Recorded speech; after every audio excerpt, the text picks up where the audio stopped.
രണ്ട്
വാക്ക് ഈ ചോന്നോൻ കുടുംബം എന്ന ആ വളരെ പഴക്കമുള്ള ഒരു കുടുംബത്തെ പറ്റി പറഞ്ഞുകൊണ്ട് ഞാൻ നിർത്താം.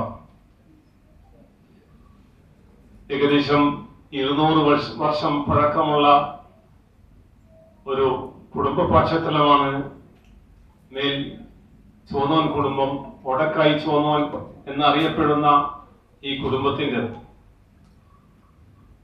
ആ പ്രശസ്തരും പ്രഗത്ഭരുമായ വാണിജ്യ പ്രമുഖരായ പല വ്യക്തിത്വങ്ങളും സമ്മേളിച്ചിരുന്ന, അതായത് വ്യവഹരിച്ചിരുന്ന ഒരു കുടുംബമായിരുന്നു ചോന്നോൻ കുടുംബം. കാലക്രമേണ സൈദാർ പള്ളിന്റെ സമീപത്തായിരുന്നു ആ കുടുംബത്തിന്റെ വേരുകളുണ്ടായിരുന്നത്. ആ കാലഘട്ടത്തിൽ വളരെ ഐശ്വര്യപൂർണമായി ജീവിച്ച ഒരു കുടുംബം പിൽക്കാലത്ത് ആ ഛിദ്രമാവുകയും കേരളത്തിന്റെ പല ഭാഗങ്ങളിലായി അവര് വേരുറപ്പിക്കുകയും ചെയ്തു. ഇന്നും തലശ്ശേരിന്റെ പല ഭാഗങ്ങളിലായി ഈ കുടുംബം താമസിക്കുന്നുണ്ട്, വേദിക്കുന്നുണ്ട്. ആ കുടുംബത്തിന്റെ അത്താണിയായിരുന്ന ചോന്നോൻ ഉമർ ഹാജിയുടെ സ്മാരകമായി ഞങ്ങൾ ഈ പുരസ്കാരം സമ്മാനിക്കുന്നു. കഴിഞ്ഞ തവണ കെ വി റംല ടീച്ചർ, പാനൂർ ചെയർപേഴ്സൺ അവർക്കാണ് ഈ അവാർഡ് ഞങ്ങൾ നൽകിയത്. ഈ പ്രാവശ്യം ബഹുമാന്യയായ ഷമീമ ടീച്ചർ ഒരു പൊതുപ്രവർത്തകയാണ്, കോർപ്പറേഷൻ സ്റ്റാൻഡിംഗ് കമ്മിറ്റി ചെയർപേഴ്സണാണ്. എന്ന് വേണ്ട ഒരുപാട് ജീവകാരുണ്യ പ്രവർത്തനത്തിന്റെ മുന്നണി പോരാളിയാണ്. ഞങ്ങളുടെ ജൂറി 10 പേരെ സെലക്ട് ചെയ്തതിൽ അതിൽ നിന്ന് ഞങ്ങൾ തിരഞ്ഞെടുത്ത മഹത് വ്യക്തിത്വമാണ് ഷെബീന ടീച്ചർ.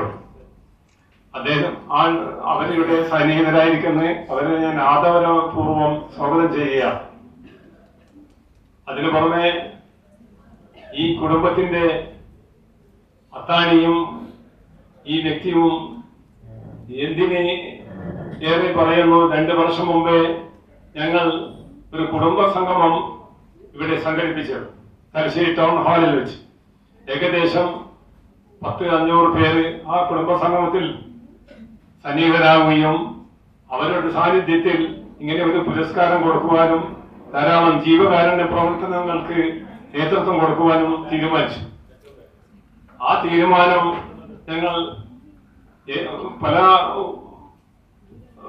ഞങ്ങൾ നടപ്പിലാക്കാൻ പരിശ്രമിക്കുന്നുണ്ട്. ചിലർക്ക് ചെയ്തിട്ടുണ്ട്. ആ പരിശ്രമം ഇനിയും നമ്മൾ മുമ്പിൽ വെച്ച കാലി പിന്നിലില്ല എന്നുള്ള ആ ആപ്തവാക്യത്തോടെ ഞങ്ങൾ അത് ശിരസ വഹിക്കുന്നതാണ്. അപ്പം ഈ സന്നിഹിതരായ ഞങ്ങളുടെ കുടുംബാംഗങ്ങളാണ് കൂടുതലുള്ളത്. അവർക്കൊക്കെ ഈ കുടുംബത്തിന്റെ പശ്ചാത്തലം, ആ ഭാവി തലമുറക്ക് ഈ കുടുംബത്തെ പറ്റി മനസ്സിലാക്കാനുള്ള ഒരവസരമാണ് ഞങ്ങൾ ഈ വേദിയിൽ ഒരുക്കി വെച്ചിരിക്കുന്നത്. വേദിയിലും സദസ്സിലും ഈ കുടുംബത്തിന്റെ പഴയകാല മഹിമകളും പഴയകാല അവരുടെ മഹത്വങ്ങളും മനസ്സിലാക്കി വെച്ച് വരും തലമുറ പ്രചോദനം കൊണ്ട് പ്രവർത്തിക്കുവാനും ശിഷ്യ പാവങ്ങളുടെ അത്താണിയാവാൻ വേണ്ടിയാണ് ഞങ്ങളെല്ലാം ജീവിക്കുന്നതും മരിക്കുന്നതും. അല്ലാഹുവിന്റെ കാരുണ്യം കൊണ്ടാണ്. അതായത് ഖുർആൻ പ്രത്യേകം പരാമർശിച്ച വിഷയമാണ് അല്ലദീ ഖലഖൽ മൗത വൽ ഹയാത ലിയബ്ലുവകും അയ്യുകും അഹ്സനു അമല. നിങ്ങളിൽ ആരാണ് കൂടുതൽ പുണ്യകർമ്മം ചെയ്യുന്നത് എന്ന് പരീക്ഷിക്കാൻ വേണ്ടിയാണ് ഇവിടെ ജീവിതവും മരണവും ഞാൻ നൽകി നിങ്ങളെ ഭൂമിയിലേക്ക് അയച്ചിരിക്കുന്നത്. ഖുർആൻ വളരെ വ്യക്തമായി ഖുർആൻ സൂറത്തുൽ തബാറക മുൽക്കിൽ പ്രത്യേകം പറഞ്ഞത്. അത് നമ്മൾ ശിരസ വഹിക്കുക വേണം. നമ്മൾ ഇവിടെ എന്തിന് ജീവിക്കുന്നു എന്ന് ചോദിച്ചാൽ നമ്മള് ഹസനാത്തുകൾ, നന്മകൾ ചെയ്യാനാണ് ഈ ഭൂമിയിൽ ജീവിക്കുന്നത്. ആ ഹസനാത്തുകൾ നമ്മൾ മുറുകെ പിടിക്കുകയും നമ്മൾ ഈ ഷമീമ ടീച്ചർ ചെയ്യുന്ന തരത്തിലുള്ള ജീവകാരുണ്യ പ്രവർത്തനം അത് നമ്മുടെ ജീവിതത്തിന്റെ ഒരു ഭാഗം എന്നല്ല, ജീവിത ഒരു ശപഥമാക്കി എടുക്കുകയും അതിനുവേണ്ടി നമ്മൾ പ്രവർത്തിക്കുകയും ചെയ്താൽ അല്ലാഹുവിന്റെ അടുത്തൊരു പുണ്യകർമ്മമാണ്. അത് എല്ലാവരും ചെയ്യേണ്ട ഒരു കർത്തവ്യമാണ്. ഈ വേദിയിൽ അമുസ്ലിം വനിതകളുണ്ട്. അവരോട് ഞാൻ ഉപദേശിക്കുന്നു, നമ്മുടെ ജീവകാരുണ്യ പ്രവർത്തനം എല്ലാ വിഭാഗം ആൾക്കാർക്കുമാണ് ഞങ്ങൾ ജീവകാരുണ്യ പ്രവർത്തനം കാഴ്ചവെക്കുന്നത്. ആ പ്രത്യേകം മനുഷ്യരെല്ലാം ഒന്നാണ്. മനുഷ്യന്റെ മജ്ജയും മാംസവും രക്തവും എല്ലാം ഒന്നാണ്. ഞങ്ങൾ വിവിധ മതക്കാരായി ജീവിക്കുന്നുണ്ടെങ്കിലും നമ്മൾ എന്തില്ല, നമ്മൾ ആശയപരമായി ചെറിയ വ്യത്യാസം എന്നല്ലാതെ നമ്മൾ എല്ലാവരും ദൈവത്തിന്റെ സന്താനങ്ങളാണ്. അപ്പൊ ആ ഒരു നമ്മുടെ മനസ്സിന്റെ ഉള്ളിൽ എപ്പോഴും ആ വിചാരം അല്ലെങ്കിൽ ആ വികാരം എപ്പോഴും നമ്മൾ താലോലിച്ച് നടക്കണം. അതാണ് നമ്മളുടെ ജീവിതത്തിന്റെ ഏറ്റവും വലിയ മഹാത്മ്യം. ഞാൻ ഈ സ്വാഗത പ്രസംഗം നീട്ടിക്കൊണ്ടു പോകുന്നില്ല. എനിക്കറിയില്ല. കാരണം ഞാനിവിടെ ഈ കുടുംബത്തിലൊരു പുതിയ പുതിയാപ്പിള എന്ന് പറഞ്ഞാൽ പുതുതായിട്ട് വരുന്ന മാപ്പിളയാണ്. അതുകൊണ്ട് തന്നെ അതിൻ്റെ ഒരു വിശദമായ ചരിത്രം എനിക്കറിയില്ല. പക്ഷേ ഇവിടെ വളരെ ആവേശപൂർവ്വം ഒത്തുകൂടിയിരിക്കുന്ന ആളുകളിൽ നിന്ന് ബഷീർ കെയുടെ വളരെ ജീവസുറ്റ, വളരെ എനർജറ്റിക് ആയിട്ടുള്ള ആ സാന്നിധ്യം കൊണ്ട് തന്നെ ഇവിടെ ആദരിക്കപ്പെടുന്നത് എല്ലാവർക്കും പ്രിയങ്കരനായ, എല്ലാവർക്കും പ്രചോദനമായ ഉമർ ഹാജി എന്ന് പറയുന്ന മൺമറഞ്ഞു പോയ ഒരു മഹാവ്യക്തിത്വമാണെന്ന് എനിക്ക് മനസ്സിലാക്കി. ഉമർ ഹാജി നമ്മുടെ ഈ സമൂഹത്തിന് വേണ്ടി എന്താണ് ചെയ്തത് എന്ന് ചോദിച്ചാല് അതും എനിക്കറിയില്ല. പക്ഷെ ഇവിടെ കൂടിയിരിക്കുന്നവരുടെ മുഖത്ത് നിന്ന്, ഇവിടെ വന്നവരിൽ നിന്ന് എനിക്കത് മനസ്സിലാക്കാൻ കഴിയും. ഞാനൊരു കഥ പറയും. ആ കഥയില് ചെറിയ കഥയാണ്, 2-3 വാചകങ്ങൾ പറയാവുന്ന കഥയാണ്. നീണ്ട കഥ പ്രതീക്ഷിച്ചില്ല. ആ കഥയിൽ നിങ്ങളൊക്കെ കഥാപാത്രങ്ങളാണ്. നിങ്ങൾ തലശ്ശേരിയിലെ മനോഹരമായ കടപ്പുറത്ത് ഒരു ദിവസം വൈകുന്നേരം പോവുകയാണ്. ആ കടപ്പുറത്ത് അന്ന് ധാരാളം നക്ഷത്ര മത്സ്യങ്ങൾ അടിഞ്ഞുകൂടിയിട്ടുണ്ട്. ചില സമയത്ത് അങ്ങനെ പ്രതിഭാസങ്ങൾ ഉണ്ടാവാറുണ്ടല്ലോ, ചാകരയൊക്കെ ഉണ്ടാവാറുണ്ട്. അപ്പോ ആയിരക്കണക്കിന് നക്ഷത്ര മത്സ്യങ്ങൾ അടിഞ്ഞുകൂടിയ ആ കടൽ തീരത്ത് ഒരു വൃദ്ധൻ, അയാൾ ചെയ്യുന്നത് അതിൽ ഓരോ മത്സ്യത്തെയും പിടിച്ചിട്ട് കടലിലേക്ക് ഇടുക. അപ്പൊ അവിടെ എത്തിയ നിങ്ങൾ അയാളോട് ചോദിക്കുകയാണ്, നിങ്ങൾ എന്ത് വിഡിത്തമാണ് കാണിക്കുന്നത്? ആയിരക്കണക്കിന് മത്സ്യങ്ങൾ ഈ കടൽ തീരത്ത് അടിഞ്ഞിട്ടുണ്ട്. അപ്പൊ അവയെല്ലാത്തിനെയും നിങ്ങൾക്ക് രക്ഷിക്കാൻ കഴിയും അല്ലേ? നിങ്ങൾക്ക് കഴിയുക 10-15 അല്ലെങ്കിൽ കൈവരിൽ എണ്ണാവുന്ന മത്സ്യങ്ങളെ മാത്രമേ ഈ കടലിലേക്ക് തിരിച്ചു കൊടുക്കാൻ നിങ്ങൾക്ക് കഴിയുള്ളൂ. അതുകൊണ്ട് തന്നെ നിങ്ങൾ ചെയ്യുന്നത് ഒരു വിഡിത്തമാണ് എന്ന രീതിയിൽ നിങ്ങൾ അയാളോട് സംസാരിക്കും. അയാൾ നിങ്ങളോടൊന്നും പറയാതെ മറ്റൊരു മത്സ്യത്തെ എടുത്ത് കടലിലേക്കിട്ട് നിങ്ങളുടെ മുഖത്ത് നോക്കി ചിരിക്കുന്നു. എന്തായിരിക്കും ആ മനുഷ്യൻ ഉദ്ദേശിച്ചത്? ആർക്കെങ്കിലും പറയാൻ കഴിയും? ഒരു മത്സ്യത്തെ കൂടെ കടലിലേക്ക് എടുത്തിട്ട് നിങ്ങളുടെ മുഖത്ത് നോക്കി പുഞ്ചിരിച്ച ആ മനുഷ്യന്റെ മുഖത്ത് നിന്ന് എന്താണ് നിങ്ങൾക്ക് വായിച്ചെടുക്കാൻ പറ്റുന്നത്? മത്സ്യത്തിനെ രക്ഷിക്കാനായല്ലോ. ശരിയാണ്, തീർച്ചയായിട്ടും. ഒരു മത്സ്യത്തെ എങ്കിലും അല്ലെങ്കിൽ ഏതാനും മത്സ്യങ്ങളെങ്കിലും എനിക്ക് രക്ഷിക്കാൻ കഴിഞ്ഞല്ലോ എന്നൊരു ചാരിതാർത്ഥ്യം ആ മനുഷ്യന്റെ മുഖത്തുണ്ടായിരുന്നു. നമ്മുടെ ജോൺ ഉമ്മർക്കയെ പറ്റി പറയുമ്പോഴും നമുക്ക് അങ്ങനെ തന്നെയാ പറയേണ്ടത്.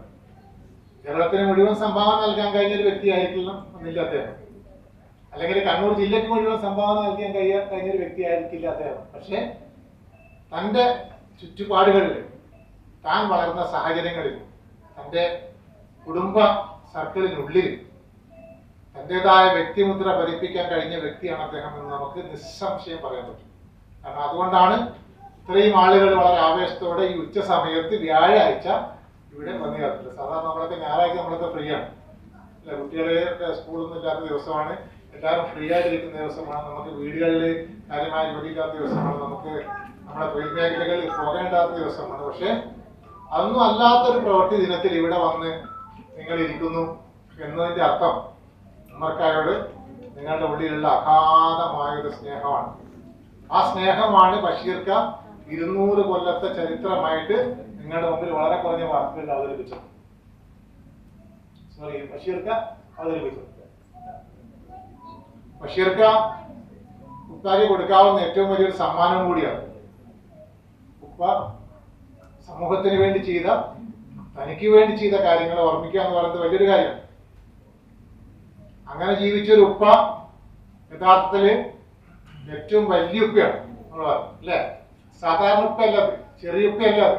കാരണം തന്റെ മകനെ കൊണ്ട് തന്നെ ഓർമ്മിപ്പിക്കാൻ കഴിയുന്ന വിധത്തിൽ അദ്ദേഹം മക്കളിലേക്ക് ഇറങ്ങി വന്നെങ്കിൽ, മക്കളെ സ്വാധീനിച്ചെങ്കിൽ, മക്കളെ അറിഞ്ഞെങ്കിൽ, മരണത്തിന് ശേഷവും എന്നും മക്കളിലേക്ക് അദ്ദേഹം തിരിച്ചു വരുന്നുണ്ടെങ്കിൽ അദ്ദേഹമാണ് യഥാർത്ഥ പിതാവ് എന്ന് ഞാൻ പറയും. ഒരു കഥയും കൂടി ഞാൻ പറയാം, ചെറിയ കഥ, കുറഞ്ഞ സമയത്തിനുള്ളിൽ ഞാൻ അവസാനിപ്പിക്കുക, അധികം സംസാരിക്കുന്നില്ല. ഞാൻ ഹയർ സെക്കൻഡറി പ്രിൻസിപ്പളായിരുന്നു, ഒരുപാട് സംസാരിച്ച് ശീലമുള്ള ആളായിരുന്നു. പക്ഷേ ഇപ്പോൾ അതിന്റെ സംസാരമൊക്കെ കുറച്ചിട്ടുണ്ട്, ആവശ്യമില്ലാന്ന് തോന്നിയിട്ടാണ്. വയസ്സ് ആദ്യത്തെ സംസാരിക്കുന്നത് നല്ലതല്ല. ഒരു കഥ കൂടെ പറയാം. റോബർട്ട് എന്ന് പറയുന്നൊരു കുട്ടിയുടെ കഥയാണ്. റോബർട്ട് എന്ന് പറഞ്ഞ കുട്ടി ക്രിസ്മസ് നാളിൽ റോബർട്ടിന് ഒരാഗ്രഹം ഉണ്ടായിരുന്നു. ആ ആഗ്രഹം എന്താന്ന് പറഞ്ഞാല് തന്റെ പിതാവിന് ഒരു സമ്മാനം കൊടുക്കണം. പാവപ്പെട്ട കുടുംബമാണ്, വലിയ വരുമാനമൊന്നും ഇല്ലാത്ത, ജസ്റ്റ് ജീവിച്ചു പോകുന്ന, അന്നന്നത്തെ വക മാത്രം, ആഹാരത്തിനുള്ള വക മാത്രം ലഭിക്കുന്ന ഒരു കുടുംബത്തിൽ നിന്നാണ് റോബർട്ട് വരുന്നത്.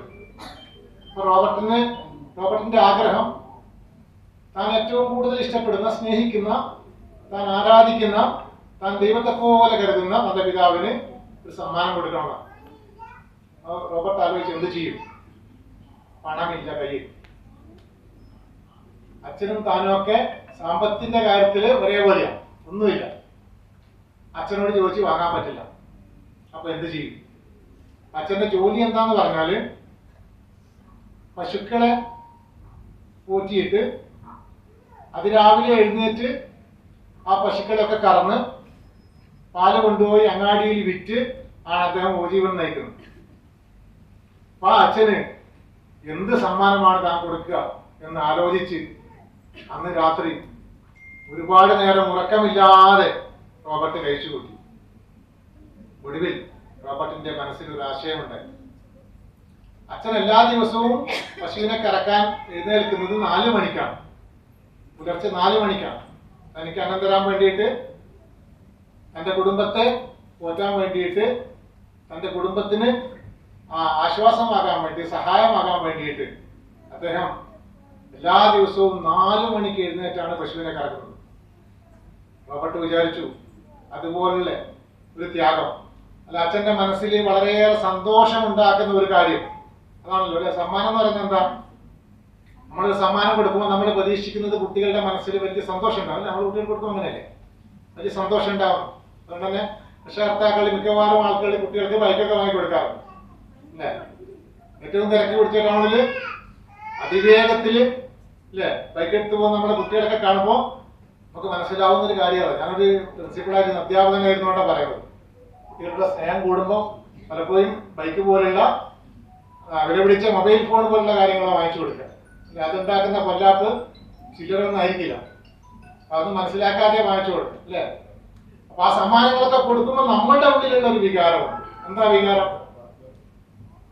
നമ്മുടെ കുട്ടിയുടെ മനസ്സ് ആ സമ്മാനം കിട്ടുമ്പോൾ സന്തോഷിക്കണം അല്ലേ.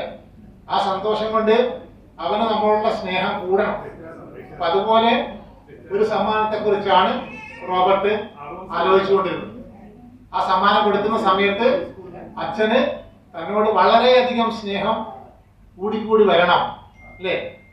വലിയൊരു എന്താ പറയേണ്ടത്, ഒരു സന്തോഷം എൻ്റെ അച്ഛൻ്റെ ഉള്ളിൽ ഉണ്ടാകണമെന്ന് കരുതി റോബർട്ട് അന്ന് 4 മണിക്ക് മുമ്പേ എഴുന്നേറ്റു. പാത്രമൊക്കെ എടുത്തിട്ട് തൊഴുത്തിൽ പോയിട്ട് അന്ന് പശുവിനെ കറന്നു, പാലൊക്കെ എടുത്തു വെച്ചു.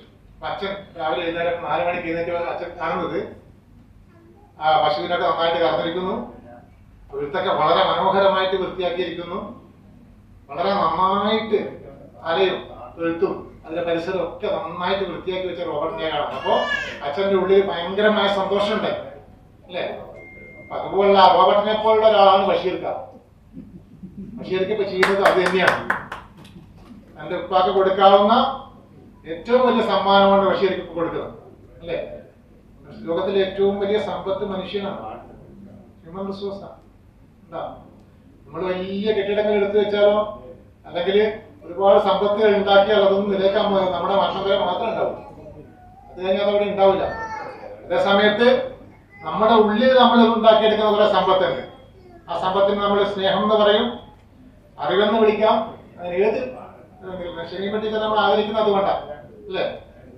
ഷെനീമ ടീച്ചറ് നമ്മുടെ ടീച്ചറല്ലേ, തളിപ്പറമ്പ് അല്ല സോറി തലശ്ശേരി മുനിസിപ്പാലിറ്റിയിലെ കണ്ണൂർ മുനിസിപ്പാലിറ്റിയിലെ കോർപ്പറേഷനിലെ മെമ്പറാണ്, സ്റ്റാൻഡിംഗ് കമ്മിറ്റി ചെയർമാൻ. അപ്പൊ അവര് നമ്മൾ ആദരിക്കുന്നത് അവരുടെ സമൂഹത്തിന് ചെയ്തിരിക്കുന്ന ഒരുപാട് കാര്യങ്ങളുണ്ട് അല്ലെ? അവരുടെ സാമൂഹിക ജീവിതത്തെ കണക്കിലെടുത്തുകൊണ്ടാണ് ഷമീമ എന്ന് പറഞ്ഞ ടീച്ചറെയല്ല, ഷമീമ എന്ന വ്യക്തിയല്ല നമ്മൾ ആദരിക്കുന്നത്. ഷമീമ എന്ന് പറയുന്ന സമൂഹത്തിലേക്ക് ഇറങ്ങിച്ചെന്ന് സമൂഹത്തിൽ ഉള്ള കാര്യങ്ങളിൽ ഇടപെട്ട് നമ്മുടെ മനുഷ്യരുടെ സഹജീവികളുടെ ജീവിതത്തിൽ മാറ്റങ്ങൾ ഉണ്ടാക്കാൻ ശ്രമിച്ച ഒരു വ്യക്തിയാണ് നമ്മളിവിടെ ആദരിക്കുന്നത്. അപ്പൊ അത് അങ്ങനെ ഒരു ഇനീഷ്യേറ്റീവ് നമ്മുടെ ചോനോൺ കുടുംബത്തിൽ ഉണ്ടായി എന്നുള്ളത് വളരെയധികം സന്തോഷമുള്ള കാര്യമാണ്, അഭിനന്ദനാർഹമായ കാര്യമാണ്. അങ്ങനെ ഒരുപാട് പ്രവർത്തനങ്ങൾ വിദ്യാഭ്യാസ രംഗത്തും സാമൂഹിക രംഗത്തൊക്കെ നമ്മൾ ഏറ്റെടുത്ത് നടത്തേണ്ടതുണ്ട്. ദൈവത്തിന്റെ എല്ലാ അനുഗ്രഹവും, പ്രപഞ്ചനാഥന്റെ എല്ലാ അനുഗ്രഹവും വർഷിക്കുമാറാകട്ടെ എന്ന് ഞാൻ ആത്മാർത്ഥമായി പ്രാർത്ഥിക്കുകയാണ്. ഈ ഒരു ചേനോൻ എന്നൊക്കെ ഞാനിങ്ങനെ ഈ കുടുംബത്തിനെ കുറിച്ച്, എനിക്ക് ഈ കുടുംബം ഒരു അവാർഡ് തരാൻ ഉദ്ദേശിച്ചിട്ടുണ്ട്. എന്നെ ഈ വിവരം അറിയിച്ചത് മുതൽ തലശ്ശേരി ഭാഗത്തുള്ള ആരെ കണ്ടാലും ആരുമായി ഞാൻ സംസാരിക്കുമ്പോഴും ഞാൻ ചോദിക്കുന്നൊരു വ്യക്തിയായിരുന്നു, ആരായിരുന്നു ചേനോൻ ഉമർ ഹാജി സാഹിബ് എന്ന് ഞാൻ ചോദിക്കാറുണ്ടായിരുന്നു. എനിക്ക് തലശ്ശേരി ഭാഗത്തും മാഹി ഭാഗത്തൊക്കെ പല പരിചയമുള്ള ആളുകളൊക്കെ ഉണ്ട്. അപ്പൊ അവരോടൊക്കെ ചോദിക്കുമ്പോൾ ചില ആളുകള് എനിക്കറിയില്ല, ചില ആളുകള് അദ്ദേഹം വലിയൊരു മനുഷ്യനായിരുന്നു എന്നൊക്കെ എന്നോട് പറഞ്ഞിട്ടുണ്ടായിരുന്നു. എന്തായാലും പ്രിയമുള്ളവരെ, സ്വാഗത ഭാഷണം മുതൽ അതുപോലെ ആശംസയർപ്പിച്ച് സംസാരിച്ച നിങ്ങളുടെ കുടുംബത്തിലെ ഒരു പുതിയാപ്ല, അദ്ദേഹത്തിന്റെ വാക്കുകളിൽ നിന്നും, അദ്ദേഹം സസേദ് സ്കൂളിന്റെ ഒരു റിട്ടയർഡ് പ്രിൻസിപ്പളാണ് എന്ന് പറഞ്ഞപ്പോൾ അതേ സർസേദ് കോളേജിലെ ഒരു പ്രൊഫസറുടെ മകൾ കൂടിയാണ് ഞാൻ. സർസേദ് എന്ന് കേൾക്കുമ്പോൾ എന്ന് നമ്മുടെ നെഞ്ചിലൊരു തുടുപ്പാണ്. എൻ്റെ സർസേദ് കോളേജിലുള്ള അറബിക്കിന്റെ റിട്ടയർഡ് ചെയ്ത പ്രൊഫസർ പി അബ്ദുൽ ഹമീദ് എൻ്റെ വാപ്പയാണ്. അള്ളാഹു ചേനൻ ഉമർ ഹാജി സാഹിബിനും അതുപോലെ എൻ്റെ പിതാവിനും മരണപ്പെട്ടു പോയ എല്ലാവർക്കും നാഥ നമുക്കതേ ഇനി തിരിച്ചു നൽകാനുള്ളൂ. മഅഫറത്തും മർഹമത്തും ജന്നാത്തുൽ ഫിർദൗസ് നൽകി അവരെ നമ്മയും എൻ്റെ സ്വർഗത്തിൽ നീ ഒരുമിച്ച് കൂട്ടണമേ തമ്പുരാനെ. പ്രിയമുള്ളവരെ, എന്നെ ഈ ഒരു അവാർഡിനെ, രണ്ടാമത്തെ അവാർഡാണ് നിങ്ങൾ നൽകുന്നത്, രണ്ടാമത്തെ വർഷം. ഈ ഒരു അവാർഡിനെ എന്നെ തെരഞ്ഞെടുക്കാൻ മാത്രമല്ല, സാമൂഹ്യ സേവനമൊന്നും ഞാൻ ചെയ്യാറില്ല. ഒരുപാട് ചെയ്യണമെന്ന് ആഗ്രഹമുണ്ടെങ്കിലും ചെറിയൊരു കടമ മാത്രമേ ഞാൻ ചെയ്തിട്ടുള്ളൂ. അത് ഇൻഷാ അല്ലാഹ് അത് വിശദീകരിക്കുന്ന അഡ്വക്കേറ്റ് ലത്തീഫ് സാഹിബിൽ നിന്ന് എന്താണ് അദ്ദേഹം, ഈ കുടുംബവും അദ്ദേഹമൊക്കെ എന്താണ് എന്നിൽ കണ്ടത് എന്ന് എനിക്കറിയില്ല. അവർ വിശദീകരിക്കുമ്പോൾ നിങ്ങൾ കേൾക്കുക. ഇതിന്റെ ലക്ഷ്യം, ഇത്തരം ഈ ഒരു കുടുംബം ഇങ്ങനെ ഒരു അവാർഡ് നൽകുന്നതിന്റെ ലക്ഷ്യം അതെനിക്ക് ഭയങ്കര ഇഷ്ടമായി. അതായത് ഈ കുടുംബത്തിലുള്ള വളർന്നു വരുന്ന മക്കൾക്ക് ചുറ്റുമുള്ള ആളുകളെ ചേർത്ത് പിടിക്കാൻ ഒരവസരം, ഒരു പ്രചോദനം അത് നൽകുക എന്ന നിങ്ങളുടെ ലക്ഷ്യം അത് വളരെ അഭിനന്ദനാർഹമാണ്. ഈ ചേനോൻ ഉമർ ഹാജി സാഹിബ് 1978 മരണപ്പെട്ടത് എന്ന് ഞാൻ അറിയുകയുണ്ടായി. അപ്പൊ എനിക്ക് അന്ന് 1 വയസ്സാണ്. ഞാൻ 1977 ജനിച്ചത്. അപ്പോൾ എനിക്കൊരു വയസ്സുള്ളപ്പോൾ മരണപ്പെട്ട വലിയൊരു മനുഷ്യൻ. അദ്ദേഹം ഇന്നും ഈ 200 വർഷം പഴക്കമുള്ള കുടുംബത്തിൽ എന്നും ജീവിച്ചിരിക്കുന്നുണ്ട് എന്ന് കേൾക്കുമ്പോൾ അദ്ദേഹത്തിന്റെ ഏറ്റവും വലിയൊരു പ്രത്യേകത അദ്ദേഹത്തിന്റെ കുടുംബത്തിലുള്ള, അതാണ് ആശംസാ പ്രസംഗത്തിൽ സൂചിപ്പിച്ചു. അതായത് അദ്ദേഹം കേരളത്തിലോ അല്ലെങ്കിൽ നമുക്ക് ചുറ്റുമുള്ള പല സ്ഥലങ്ങളിലല്ല, മറിച്ച് അദ്ദേഹത്തിന്റെ കുടുംബത്തിൽ അദ്ദേഹം അധ്വാനിച്ചുണ്ടാക്കിയതിൽ നിന്നുള്ള സമ്പത്തിന്റെ ഭൂരിഭാഗവും കുടുംബത്തിലുള്ള ആളുകളെ ചേർത്ത് പിടിക്കുന്നതിന് വേണ്ടി ഉപയോഗിച്ച വലിയൊരു മനുഷ്യൻ. ഇന്ന് നമ്മൾ അങ്ങനെ കാണുന്നില്ല. ഈ കൂട്ടുകുടുംബം ഇങ്ങനെ ഇരിക്കുന്നത് തന്നെ ഇന്ന് വളരെ കുറവാണ്.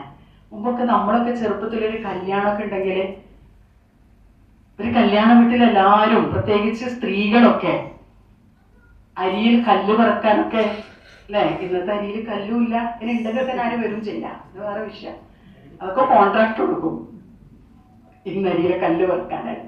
മുമ്പ് കല്യാണ വീടുകളിൽ കുടുംബ ബന്ധക്കാർ എല്ലാവരും കൂടി വന്ന് അരിയിലുള്ള കല്ലൊക്കെ പെറുക്കി കുറെ ദിവസം അതൊക്കെ ഒരു പേരുണ്ടാക്കിയിട്ട് എങ്ങനെയാണോ ഒരുമിച്ച് കൂടുക എന്ന രൂപത്തിലുള്ള കുടുംബത്തിൽ നിന്ന് ഇന്ന് നമ്മള് അന്ന് 10-11 മക്കളുള്ള ആ ഒരു അവസ്ഥയിൽ നിന്ന് ഇന്ന് നമ്മളിങ്ങനെ കുടുംബമായി നമുക്ക് രണ്ടും വേണ്ട എന്ന ഒരു മനസ്സിൽ നമ്മൾ 2 ഭാര്യ ഭർത്താവ്, നമുക്ക് രണ്ട് അതിൽ നിന്ന് ഒന്നായി ഇപ്പൊ നമ്മളെ വളർന്നു വരുന്ന മക്കളൊക്കെ പറയുന്നേ നമ്മൾ 2 ആള് നമുക്ക് ആരും വേണ്ട എന്ന അവസ്ഥയിലൊക്കെ ചുരുങ്ങി ഒരു കല്യാണത്തിനൊക്കെ വിളിച്ചാൽ പോകാൻ വരിക. അതിലപ്പുറം ബന്ധം ഊട്ടിയുറപ്പിക്കുന്നതിനോ ബന്ധം സ്ഥാപിക്കുന്നതിന് വേണ്ടിയോ ചേർത്ത് പിടിക്കുന്നതിന് വേണ്ടിയോ അതൊന്നും ഇല്ലാത്ത ഈ ഒരു കാലഘട്ടത്തിൽ പ്രിയമുള്ളവരെ, വർഷത്തിൽ അതായത് 400 ആളുകൾ പങ്കെടുത്ത ഒരു കുടുംബ സംഗമം സംഘടിപ്പിച്ച വലിയൊരു കുടുംബം അല്ലാഹു അനുഗ്രഹിക്കട്ടെ.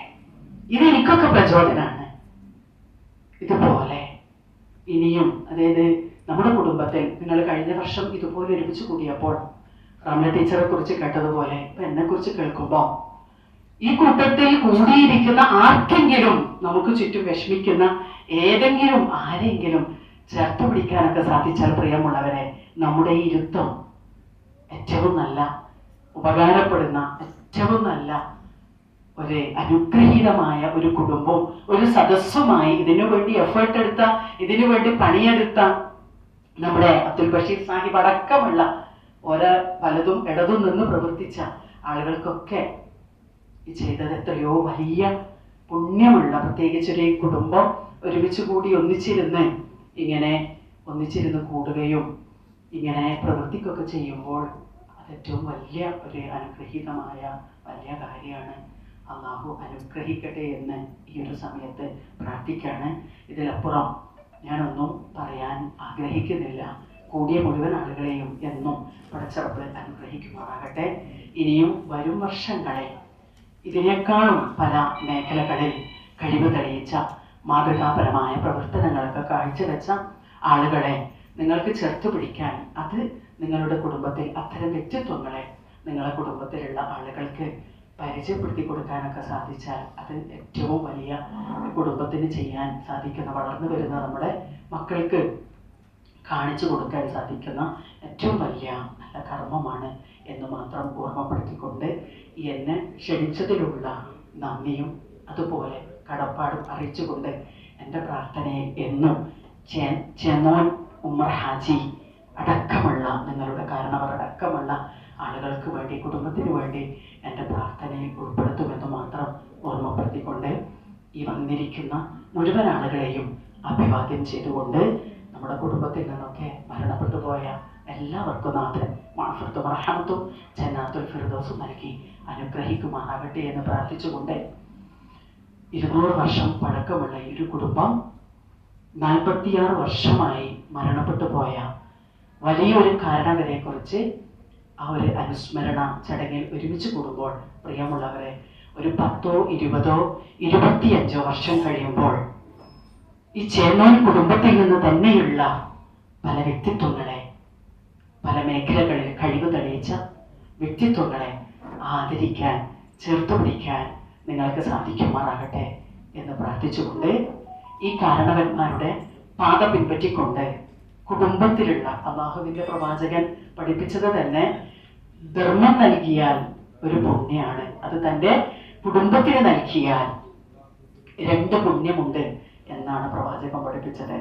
അതുപോലെയാണ് ഈ ഉമ്മർ ഹാജി എന്ന കാരണവർ കുടുംബത്തിലുള്ള പ്രയാസപ്പെടുന്ന ആളുകളെയൊക്കെ ചേർത്ത് പിടിച്ചുകൊണ്ടാണ് അദ്ദേഹം ആളുകളുടെ ഹൃദയത്തിൽ, അതാണ് ഏറ്റവും വലിയ സേവനം എന്നതാണ് ഞാൻ മനസ്സിലാക്കുന്നത്. It has to percolate deep down to the heart of the society. സമൂഹത്തിന്റെ ഹൃദയങ്ങളുടെ, നമുക്ക് ചുറ്റും ജീവിക്കുന്ന ആളുകളുടെ, അത് തൻ്റെ കുടുംബമായാലും തൻ്റെ ബന്ധുവായാലും തൻ്റെ അയൽവാസിയായാലും അവരുടെ ഹൃദയത്തിൽ സ്ഥാനം പിടിക്കാൻ സാധിക്കുക എന്നത്. അപ്പോൾ ഞാനും നിങ്ങളും ഇവിടെ ജീവിച്ചിരുന്നിട്ടുണ്ട്, നമ്മളും ഇതുപോലെ മരിച്ചു പോകും. ആ സമയത്ത് നമ്മളിവിടെ ജീവിച്ചിരുന്നിട്ടുണ്ട് എന്നതിന് അടയാളമായിക്കൊണ്ട് ഞാനെന്നും പറയാറുണ്ട്, ഈ ഒരു കുഞ്ഞു ഹാളിൽ എവിടുന്നെങ്കിലും ഒരു പച്ച ചിറക് കിട്ടിയാൽ നമ്മൾ പറയും, ഈ ഒരു ചെറിയ കുഞ്ഞു ഹാളാണെങ്കിലും ഇതിൽ ഈ ഹാളിൻ്റെ ഏതോ ഭാഗത്ത് അല്ലെങ്കിൽ ഈ ഹാളിൽ ഒരു പച്ച തത്ത വന്നിട്ടുണ്ടായിരുന്നു, ആ തത്തയുടെ ചിറകായിരുന്നു ഇവിടെ ഇട്ടേച്ചു പോയത്. അതെ പ്രിയമുള്ളവരെ, അതുപോലെ ഇന്ന് മാതാവിൻ്റെയും ഇന്ന് പിതാവിൻ്റെയും ഇന്ന് രക്ഷിതാക്കളുടെ സന്താനമായി ഈ ഭൂമിയിൽ ഞാൻ ജീവിച്ചിരുന്നിട്ടുണ്ട് എന്നതിന് തെളിവായി ഈ ഒരു ഹാളിനെ നിങ്ങൾ ഈ ഒരു ലോകത്തോട് ഉപമിക്കുക. ഇവിടെ വന്ന പച്ച തത്ത അത് ഈ ഭൂലോകത്ത് ജീവിച്ച ഒരു പച്ച മനുഷ്യനായിരുന്നു ഞാൻ. അതെ, എന്നിട്ട് ആ തത്ത ഒരു ചെറിയ ചിറക് ഇവിടെ ഇട്ടേച്ച് പോയതുപോലെ നമുക്ക് ഒരു ചിറകിട്ടേച്ച് പോകാൻ ഇവിടെ ജനിച്ചിട്ടുണ്ട് ഞാൻ, ഇവിടെ ഞാൻ ജീവിച്ചിട്ടുണ്ട് എന്നതിനെ. അല്ലെങ്കിൽ നമ്മളിങ്ങനെ രാവിലെയായി വൈകുന്നേരമായി കാലവും കൊല്ലവും കഴിയാൻ 78 മരണപ്പെട്ടു പോയ ഒരു പിതാവിന്റെ ഒരു കുടുംബത്തിന്റെ കാരണവരെ കുറിച്ച് ഇവിടെ ഓർമ്മിക്കുമ്പോഴാണ് ഞാൻ ഒരു നിമിഷം ചിന്തിച്ചത്, ഞാൻ 1977 ജനിച്ചത്. അതെ, അപ്പോൾ 46 വർഷം കഴിഞ്ഞു. ഇനി നമുക്കൊക്കെ ആയുസ് കിട്ടിയാൽ എത്രയാ കിട്ടുക നമുക്ക് ആർക്കും അറിയില്ല. അതുകൊണ്ട് എൻ്റെ പ്രിയമുള്ള ഈ കുടുംബാംഗങ്ങളോടും ഈ കൂടിയിരിക്കുന്ന സഹോദരി സഹോദരന്മാരോടും ഈ ഒരു സമയത്ത് ഞാൻ നൽകുന്ന ഒരു ഉപദേശം, ഒരു ചിറകിട്ടേച്ചു പോവാൻ നമ്മളിവിടെ ജീവിച്ചിരുന്നിട്ടുണ്ട് എന്നതിന് തെളിവായി എന്തെങ്കിലും കർമ്മങ്ങളൊക്കെ ചെയ്ത് മുന്നോട്ട് പോകാൻ നമുക്ക് ഏവർക്കും സാധിക്കുമാറാകട്ടെ എന്ന് പ്രാർത്ഥിച്ചുകൊണ്ട് ആശംസിച്ചുകൊണ്ട് കൂടിയ മുഴുവൻ ആളുകളെയും അഭിവാദ്യം ചെയ്തുകൊണ്ട് നാഥ, മരണപ്പെട്ടു പോയ മുഴുവൻ ആളുകൾക്കും നീ മഗ്ഫിറത്തും റഹ്മത്തും ജന്നാത്തുൽ ഫിർദൗസും നൽകി 2 ലോകത്തും ഉന്നത പദവി നൽകി അനുഗ്രഹിക്കുനാഥ എന്ന് പ്രാർത്ഥിച്ചുകൊണ്ട് എന്നെ ക്ഷണിച്ചതിലുള്ള കടപ്പാട് നന്ദിയും ഒന്നുകൂടി ഓർമ്മപ്പെടുത്തിക്കൊണ്ട് തൽക്കാലം ഞാൻ എൻ്റെ വാക്കുകൾക്ക് വിരാമമിടുകയാണ്. നന്ദി, നമസ്കാരം, അസ്സലാമു അലൈക്കും വറഹ്മത്തുള്ളാഹി. ഷമീമ അവകളെ, പ്രിയമുള്ളവരെ, ഷൊനോൻ ഉമർ ഹാജിയുടെ പേരിലുള്ള 2ാമത്തെ അവാർഡാണ് ഇന്നിവിടെ നൽകുന്നത്.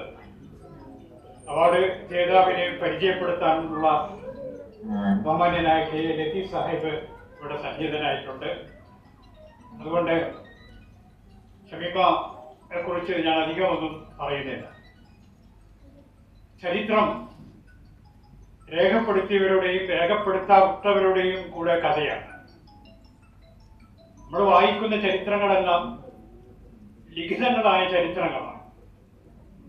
ഒരുപാട് വലിയ വലിയ ആളുകൾ, യുദ്ധം ചെയ്ത് രാജ്യം നേടിയെടുത്ത ആളുകളുടെ, അലക്സാണ്ടർ രാജാവിന്റെ, അക്ബർ ചക്രവർത്തിയുടെ, അശോക ചക്രവർത്തിയുടെ, അല്ലെങ്കിൽ ബ്രിട്ടീഷ് സാമ്രാജ്യത്തിന്റെ ഒക്കെ എഴുതപ്പെട്ട ചരിത്രങ്ങളാണ് നമ്മൾ വായിച്ചുകൊണ്ടിരിക്കുന്നതും പഠിച്ചുകൊണ്ടിരിക്കുകയും ചെയ്യുന്നത്. എന്നാൽ നമ്മുടെ ചരിത്രം എഴുതപ്പെട്ടവരുടെ ചരിത്രം മാത്രമല്ല, എഴുതപ്പെടാത്തവരുടെ ഒരുപാട് ആളുകളുടെ അവരുടെ സേവനത്തിന്റെ കൂടെ ചരിത്രമാണ്. അവിടെയാണ് ഈ എഴുതപ്പെടാത്തവർ ആരാണ്, അവരുടെ സേവനങ്ങൾ എന്താണെന്നൊക്കെ നമുക്കറിയാണെങ്കിൽ ഇത്തരം ഒരുപാട് ആളുകൾ ഓരോ രാജ്യത്തിന്റെയും ഓരോ മൂലകളിലും സേവനമനുഷ്ഠിച്ചുകൊണ്ട് ഒരുപാട് നല്ല കാര്യങ്ങൾ നിർവഹിച്ചുകൊണ്ട് ഇവിടെ ജീവിച്ചിരുന്നു എന്നതിന് ഒരു പ്രതീകമായിട്ട്, എന്നതിൻ്റെ ഒരു ഉദാഹരണമായിട്ട് നമുക്ക് ഷൊനോൻ ഉമർ ഹാജിയെ കാണാവുന്നതാണ്. അദ്ദേഹത്തിന്റെ കാര്യങ്ങളൊക്കെ ഇവിടെ പറഞ്ഞു കഴിഞ്ഞു. എന്നെ സംബന്ധിച്ചിടത്തോളം വ്യക്തിപരമായ ഒരു കാര്യം, എൻ്റെ പിതാവും ഷൊനോൻ ഉമർ ഹാജിയും ഒന്നിച്ച് ഒരു കാലത്ത് പ്രവർത്തിച്ചിരുന്നു എന്നുള്ളതാണ്. അത് പിന്നീട് എനിക്ക് മനസ്സിലായ ഒരു കാര്യമാണ്. പിന്നീട് എൻ്റെ കുടുംബത്തിൽ നിന്ന് എനിക്ക് മനസ്സിലായതാണ്. എൻ്റെ പിതാവിൻ്റെ ഒരു സ്നേഹിതനായിരുന്നു ഒരു കാലത്ത് ഒന്നിച്ച് പ്രവർത്തിച്ചിരുന്നു എന്നുള്ളതാണ്. എന്നിരുന്നാലും വളരെ യാദൃശികമായിട്ടാണ് ഷൊനോൻ ഉമർ ഹാജിയുടെ ഈ പുരസ്കാരവുമായി ബന്ധപ്പെട്ട് ബഷീറുമായിട്ട് എനിക്ക് പ്രവർത്തിക്കേണ്ടി വന്നു. കഴിഞ്ഞ തവണയും ഇതുമായിട്ട് എല്ലാ കാര്യങ്ങളും ഞാൻ സഹകരിച്ചിരുന്നു. ഇത്തവണയും ഇതിന്റെ ജഡ്ജിങ് കമ്മിറ്റിയിൽ ഞാൻ ഉണ്ടായിരുന്നു.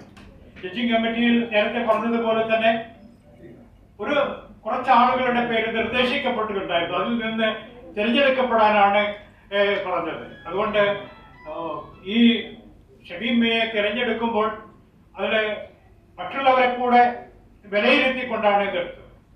എനിക്ക് തോന്നുന്നത് വഖഫ് ബോർഡിന്റെ ഒരു സ്ത്രീ സാന്നിധ്യം, ആദ്യത്തെ സ്ത്രീ സാന്നിധ്യം അവരായിരുന്നു.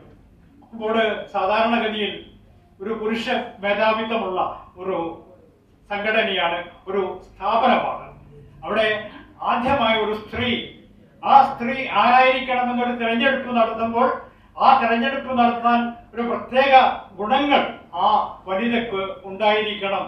അതുകൊണ്ടാണ് വനിത എന്ന നിലയിൽ, ആദ്യത്തെ വനിത പ്രതിനിധി എന്ന നിലയിൽ അതേപോലെ തന്നെ ജില്ലയിലെ അനാഥ സംരക്ഷണത്തിന്റെ ആ സ്ഥാപനത്തിന്റെ ആ നടത്തിപ്പിന്റെ ഒരു ജനറൽ സെക്രട്ടറി ആയിരിക്കുന്നു എന്നുള്ളത് മറ്റൊരു കാര്യമാണ്. അശരണരായ ഒരുപാട് ആളുകൾക്ക് അത്താണി എന്നൊരു സംവിധാനത്തിലൂടെ ആളുകൾക്ക് സേവനം ചെയ്യുന്ന ഒരു വ്യക്തി എന്ന നിലയിൽ, അതിനപ്പുറമാണ് അവരുടെ രാഷ്ട്രീയമായ സ്ഥാനങ്ങളും അല്ലെങ്കിൽ ഭരണപരമായ സ്ഥാനങ്ങളും ഒക്കെയുണ്ട്. ഭരണപരമായിട്ട് അവർ കോർപ്പറേഷനിലെ സ്റ്റാൻഡിംഗ് കമ്മിറ്റി ചെയർമാൻ എന്നുള്ളതിനുപരിയായിട്ടുള്ള പ്രവർത്തനങ്ങളാണ് സാമൂഹ്യ രംഗത്ത് അവർ ചെയ്തുകൊണ്ടിരിക്കുന്നത്. ആ സാമൂഹ്യ രംഗത്തിൽ അവർ ചെയ്തുകൊണ്ടിരിക്കുന്ന പ്രവർത്തനങ്ങളുടെ അംഗീകാരമായിട്ടാണ് ഒരുപക്ഷെ നേരത്തെ അവർ തന്നെ തേടിയപ്പോൾ അറിഞ്ഞുകൂടാ എന്ന് തലശ്ശേരിയിൽ നിന്ന് പറഞ്ഞുപോയ ഒരുപാട് ആളുകൾ ഉണ്ടായിരിക്കാം. പക്ഷെ അദ്ദേഹം അറിയപ്പെട്ടത് ഇവിടെയായിരുന്നില്ല, ബോംബെയിൽ അദ്ദേഹം ചെയ്തിരുന്ന സേവനങ്ങളാണ്. പോർട്ടിൽ അദ്ദേഹം അന്നത്തെ കാലത്ത് ഹജ്ജിന് പോകുന്നവർ കപ്പലിലാണ് പോകാറുള്ളത്. ഒരുപാട് ആളുകൾ ഇവിടെ നിന്ന് കപ്പൽ ജോലിക്കായി പോകാറുണ്ട്.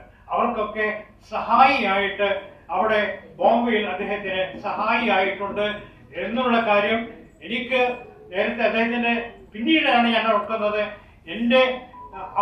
എന്റെ ഭാര്യാപിതാവ് ഇദ്ദേഹത്തെ കുറിച്ച് പരാമർശിച്ചിട്ടുണ്ട്. ഏതായാലും ഞാൻ ദീർഘമായിട്ട് ഈ കാര്യങ്ങൾ സംസാരിക്കുന്നില്ല. കാരണം ഞാൻ നേരത്തെ പറഞ്ഞതുപോലെ ചരിത്രത്തിൽ രേഖപ്പെടുത്തപ്പെടാതെ നമ്മൾ ഇന്ന് വിളംബരം ആഗ്രഹിക്കുന്നവരാണ്. വിളംബരപ്പെടുത്തുന്ന ഒരു കാലപ്രകരണത്തിൽ ഇത്തരം വിളംബരങ്ങളിലൂടെയാണ് നമ്മൾ ആളുകളെ അനുസ്മരിക്കുന്നതും നമ്മുടെ തന്നെ പ്രസക്തി, ഒരു കുടുംബത്തിന്റെ പ്രസക്തി ഇവിടെ എന്തുകൊണ്ടാണ് എന്നതിന് വെറുതെ ജീവിച്ചു പോകുന്നത് കൊണ്ട് മാത്രമല്ല, അവർ സമൂഹത്തിന് എന്തു ചെയ്തു, അവരുടെ സമൂഹത്തിൽ അവർക്കുള്ള സ്ഥാനം എന്താണ് എന്ന് സ്ഥാപിച്ചെടുക്കുക. ആ സ്ഥാപിച്ചെടുക്കലിന്റെ ഭാഗമായിട്ടാണ് അതിന്റെ പിൻതലമുറ, അതിന്റെ സന്താനങ്ങൾ ആ പേരിൽ അവാർഡുകൾ ഏർപ്പെടുത്തുന്നതും ഈ അവാർഡുകൾ ആർക്ക് നൽകണമെന്ന് സമൂഹത്തിൽ സേവനം ചെയ്യുന്നവർക്ക് നൽകണമെന്ന് ബോധ്യത്തോടുകൂടി ഷമീമയെ പോലുള്ള ഒരു ഉന്നത മഹിളയെ തെരഞ്ഞെടുക്കുകയും ചെയ്തതു എന്നതാണ്. ഈ പരിപാടികൾ ഷമീമയ്ക്കും അതേപോലെ തന്നെ ഷമീമയെ അവാർഡ് നൽകി ആദരിക്കുന്ന ചോനോൻ ഉമർ ഹാജിയുടെ കുടുംബ ട്രസ്റ്റിനും ആശംസകൾ അർപ്പിച്ചുകൊണ്ട് എന്റെ വാക്കുകൾ ഉപസംഹരിക്കുന്നു. നന്ദി. സുഹൃത്തുക്കളും ഉൾക്കൊള്ളുന്ന പ്രിയപ്പെട്ട സദസ്സിന് മുമ്പാകെയാണ് ഞാൻ നിൽക്കുന്നത്. യാദൃശ്ചികമായാണ് ഞാനിവിടെ വന്നത്. ആ യാദൃശ്ചികതയോടുകൂടി എല്ലാവിധ അനുമോദനങ്ങളും ഈ ചടങ്ങിന് നേർന്നുകൊണ്ട് നമ്മുടെയെല്ലാം പ്രിയങ്കരനായ MP ഇവിടെ എത്തിച്ചേർന്നിരിക്കുകയാണ്. മനം പോലെ മംഗല്യം എന്ന് പറഞ്ഞതുപോലെ എനിക്ക് ഒന്നും പറയാൻ അവസരം കിട്ടാത്ത ഒരു സാഹചര്യത്തിൽ നമ്മളെല്ലാം ഇത്രയും നേരം ഈ ഉച്ച നേരത്ത് വളരെ ആകാംക്ഷയോടെ പ്രതീക്ഷയോടെ കാത്തുനിന്ന പ്രിയങ്കരനായ MLA, നമ്മുടെ നാടിന്റെ അക്ഷരാർത്ഥത്തിൽ ജനകീയനായ പാർലമെന്റ് അംഗം, നമ്മളെല്ലാം ഹൃദയപൂർവ്വം ആഗ്രഹിച്ച മഹാനായ നാടിന്റെ ഭാവി വാഗ്ദാനം കൂടിയായിരിക്കുന്ന നമ്മുടെ MP ഇവിടെ എത്തിച്ചേർന്നിരിക്കുകയാണ്. ഞാൻ സുധീരോട് സംസാരിക്കാൻ നിൽക്കുന്നില്ല. ഒരു ബോണ്ട് ഒപ്പിട്ട് കൊടുത്തിട്ട് MP വന്നത് പെട്ടെന്ന് ഒഴിവാക്കി. കാരണം അദ്ദേഹത്തിന്റെ മണ്ഡലതല പര്യടനം ഇന്ന് കാലത്ത് ആരംഭിച്ചതാണ്. പോകുന്ന പ്രദേശത്തിലൊക്കെ ആളിങ്ങനെ കസ്റ്റഡിയിലെടുത്ത് സമയം തെറ്റിപ്പോയി രാത്രി വൈകിയാൽ ചില ബുദ്ധിമുട്ടുണ്ട്. അതുകൊണ്ട് എത്രയും പെട്ടെന്ന് അദ്ദേഹത്തെ മോചിപ്പിച്ചു കൊടുക്കാമെന്ന കരാറിന്റെ അടിസ്ഥാനത്തിലാണ് ക്ഷണിച്ചത്. എന്നിൽ അർപ്പിതമായ കർത്തവ്യം എന്ന് പറയുന്ന നമ്മുടെ പ്രിയപ്പെട്ട അവാർഡ് ജേതാവിനൊന്ന് പരിചയപ്പെടുത്തുന്നത് ചോനോ നമ്പർ ഹാജി സാഹിബിന്റെ പേരിൽ അദ്ദേഹത്തിന്റെ കുടുംബ ട്രസ്റ്റ് ഏർപ്പെടുത്തിയ ഒരു രണ്ടാമത് പുരസ്കാര സമർപ്പണമാണ് ഇവിടെ നടക്കുന്നത്. ചോനോ നമ്പർ ഹാജിനെ സംബന്ധിച്ചിടത്തോളം ഇവിടെ നേരത്തെ പറഞ്ഞതുപോലെ സാമൂഹ്യ സാംസ്കാരിക രംഗങ്ങളൊക്കെ പോയ കാലങ്ങളിൽ തിളക്കമായ പ്രവർത്തനം കാഴ്ചവെച്ച തലശ്ശേരി പുരാതനമായ കുടുംബത്തിലെ കാരണവരാണ്. അദ്ദേഹത്തിന്റെ പേരിൽ ഏർപ്പാടാക്കിയ അവാർഡ് ഇവിടെ ഏറ്റുവാങ്ങുന്നത് ഷമീമ ടീച്ചറാണ്. സത്യം അവാർഡ് 2 തരത്തിലുണ്ട്. ഒന്ന് അവാർഡ് തേടിപ്പോകുന്നവരുണ്ട്, അവാർഡ് തേടി വരുന്നവരുണ്ട്. ഇതിൽ യഥാർത്ഥത്തിൽ ഷമീമ ടീച്ചറെ തേടി അവാർഡ് പോകുകയായിരുന്നു എന്നുള്ളതാണ്. ഇങ്ങനെ തെരഞ്ഞെടുക്കപ്പെട്ട് അവരെ വിവരം അറിയിച്ചപ്പോൾ സത്യത്തിൽ അത് 100% അർഹയായ ഒരു വ്യക്തിയാണ് തെരഞ്ഞെടുത്തത് എന്നുള്ളത് തന്നെയാണ്. ഒരു ബഷീർക്ക അതിന്റെ ജഡ്ജി കമ്മിറ്റി അംഗം എന്ന നിലയിൽ ഉണ്ടാക്കിയ മാനദണ്ഡം എന്ന് പറയുന്നത് സമൂഹത്തിനും നാട്ടിനും ഗുണകരമായി പ്രവർത്തനം കാഴ്ചവെക്കുന്ന ഒരു മാതൃകാ വ്യക്തിത്വത്തിനായിരിക്കണം അവാർഡ് കൊടുക്കേണ്ടത് എന്ന് നിർണയിച്ചപ്പോൾ ആ മാനദണ്ഡ പ്രകാരം എല്ലാ വിഷയങ്ങളിലും A+ നേടിയ രൂപത്തിലാണ് ടീച്ചർക്ക് ഈ അവാർഡ് കൊടുക്കാൻ വേണ്ടി ജഡ്ജിംഗ് കമ്മിറ്റി തീരുമാനിച്ചത്. അതുകൊണ്ട് തികച്ചും അർഹമായ കരങ്ങളിലേക്കാണ് ഈ അവാർഡ് എത്തിച്ചേർന്നത്. ടീച്ചർ വളരെ ചുരുങ്ങിയ വാക്കുകൾ ഞാൻ പരിചയപ്പെടുത്തുകയാണ്. എനിക്ക് തോന്നുന്നത്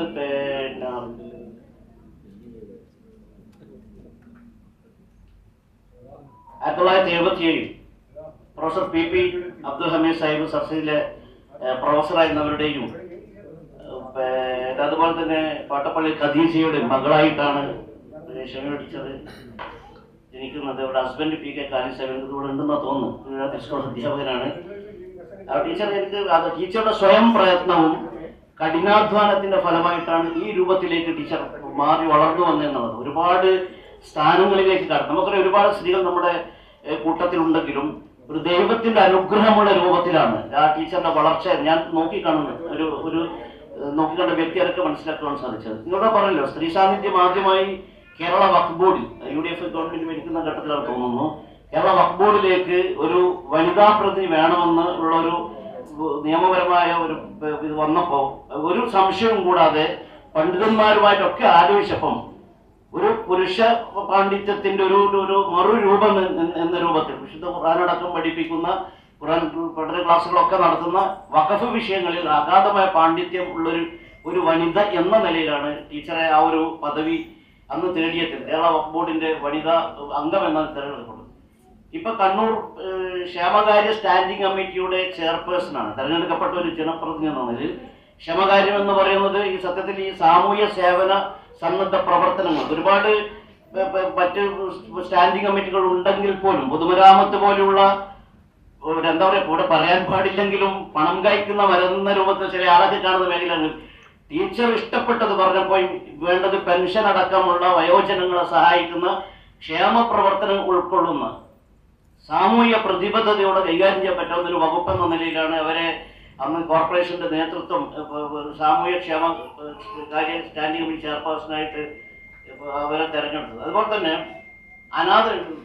അനാഥശാല orphanage control organising committee Kannur ജില്ലാ കമ്മിറ്റിയുടെ ഒരു മെമ്പർ എന്ന നിലയിൽ ഒരുപാട് അനാഥശാലകളുടെ ഒരു കൂട്ടായ്മയാണ്.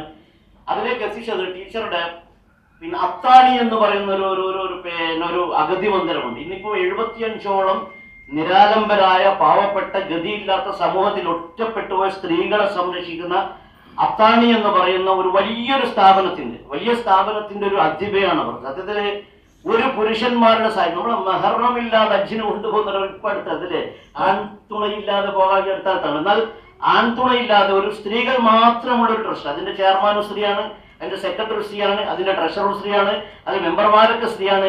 പുരുഷന്മാർ അത്യാവശ്യം സാമ്പത്തികമായി സഹായിക്കുന്നതിനപ്പുറത്തേക്ക് അതിന്റെ സംഘാടനവും നടത്തിപ്പും A to Z കാര്യങ്ങൾ ചെയ്യുന്ന ഒരു സ്ത്രീ കൂട്ടായ്മയുടെ ഒരു ടീച്ചറുടെ നേതൃത്വത്തിൽ രൂപം കൊണ്ട അധിപ എന്ന നിലയിലാണ് അത്താണി എന്ന് പറയുന്ന ഒരു സെന്റർ സ്ത്രീകൾ ഹോം ഫോർ വിഡോസ് ആൻഡ് ഡെസ്റ്റിറ്റ്യൂട്ട്സ് എന്ന പേരിൽ അവിടെ പ്രവർത്തിച്ചു വരുന്നത്. അതുപോലെ തന്നെ feel at home India general secretary സ്ത്രീകളുടെ ഒരു പുനരധിവാസവുമായി ബന്ധപ്പെട്ട ഒരു സ്ഥാപനം എന്ന നിലയിൽ അത് ടീനേജേഴ്സിലെ കൗൺസിലിംഗ് സംഭവം അതിലൊപ്പം തന്നെ MGM ഇത് പറയാതെ കുറിച്ച് MGM എന്ന ഒരു MGM മുസ്ലിം ഗേൾസ് മൂവ്മെന്റ് എന്ന് പറയുന്ന മുജാഹിദ് സംഘവുമായി ബന്ധപ്പെട്ട വനിതാ വിഭാഗത്തിന്റെ ഒരു സംസ്ഥാന തലത്തിലുള്ള ഭാരമായിട്ട് സെക്രട്ടറിയാണ് ഞാൻ ഓർക്കുന്നത്. എൻ്റെ മകളുടെ കല്യാണം പറയാൻ വിളിച്ചപ്പോൾ എന്നോട് കോഴിക്കോട്ട് സമ്മേളനമായതുകൊണ്ട് ഒരാഴ്ച ഞാൻ അവിടെയാണ്, അതുകൊണ്ട് വന്നതുപോലെ കണക്കാക്കുന്നത് എന്നോടൊന്ന് മറുപടി പറഞ്ഞത്. കാരണം ആ ഒരാഴ്ചയും കോഴിക്കോട്ട് ക്യാമ്പ് ചെയ്ത് ആ സമ്മേളനം സ്ത്രീ സംഘാടനം നടത്തി ആ സമ്മേളനം വിജയിപ്പിക്കുന്നതിന് ആവശ്യമായ ഇടപെടൽ നടത്തുകയായിരുന്നു എന്നുള്ളത്. ഇതുപോലെ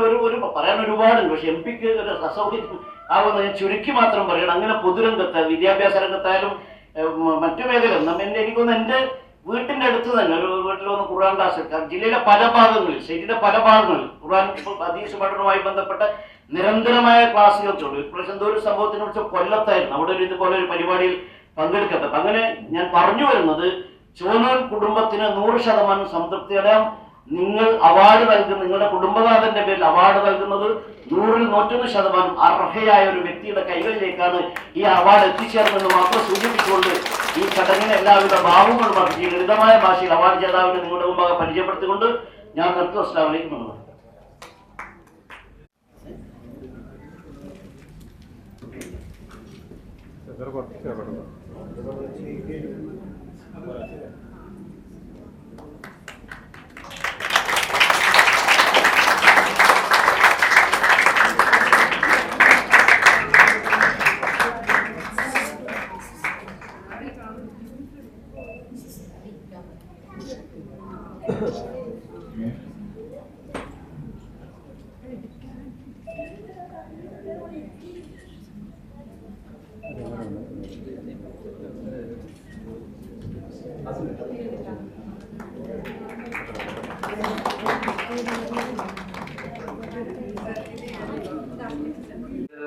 പിന്നെ വളരെ ലളിതമായിട്ടാണെങ്കിലും പറഞ്ഞാൽ ഇവരെല്ലാരും കൂടി ഇന്ന് 38 സ്ഥലത്തായിട്ട് എന്റെ പരിപാടി ഇട്ടിരിക്കുകയാണ്.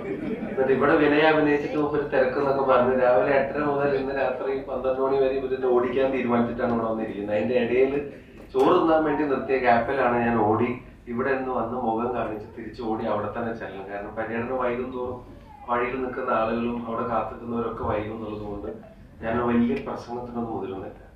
ഞാനിപ്പം ഷമീമ ടീച്ചറെ പറ്റി ഇവിടെ ഇരിക്കുന്ന ആളുകളോട് ഞാൻ പറയുമ്പോൾ ഞാൻ ഇന്നലെ വന്ന എനിക്ക് ടീച്ചർ അറിയുന്നതിനേക്കാൾ എത്രയോ കൂടുതൽ നിങ്ങൾക്ക് എല്ലാവർക്കും അറിയാം.